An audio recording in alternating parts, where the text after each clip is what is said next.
नमस्कार। जय जगन्नाथ। आज शनिवार डिसेम्बर 13 तारिखर शुणिवा राशिफल। मेष, हाथ को नैथिबा कामटी संपन्न करिबारे विशेष असुविधा रहिब नाही। शुक्रंक प्रभावरु अर्थ ओ विलासपूर्ण द्रव्य प्रति आग्रही हेबे। बंधुଙ୍କ सह सुमधुर अनुभूति को नहीं दिनटी को बिताइबे। गृह, भूमि, गाड़ी, मोटर, बंधु बांधव, सहकर्मी, करज टंका पैसा प्रभृति पाइबारे सफल होई पारंती। वृष, राशियाधिपति शुक्र राशि को देखुथिबारु स्वास्थ्य नियंत्रण भितरे रहिब। वाणिज्य, व्यवसाय, कला, साहित्य, संगीत क्षेत्र में आदृति लाभ करिवे। घरे असावधानता वशतः कौनसी मूल्यवान द्रव्य नष्ट होई पारे। ऑफिस को हठात जीवा समय को कौनसी दरकारी कागज पत्र न पाई व्यस्त होई पारंती।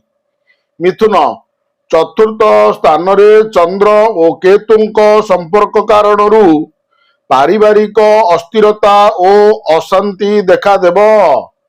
प्रत्येक क्षेत्र रे उत्तेजना मूलक कथा किंबा त्वरान्वित कार्य अनुष्ठान नेबाको कष्टकर होई जिवो।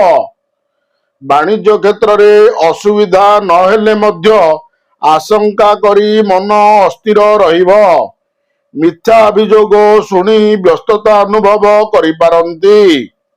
कर्कट, कौनसी अजଣା व्यक्तिଙ୍କ ଠାରୁ କିଛି खबर पाई विस्मय प्रकाश करिपारंती।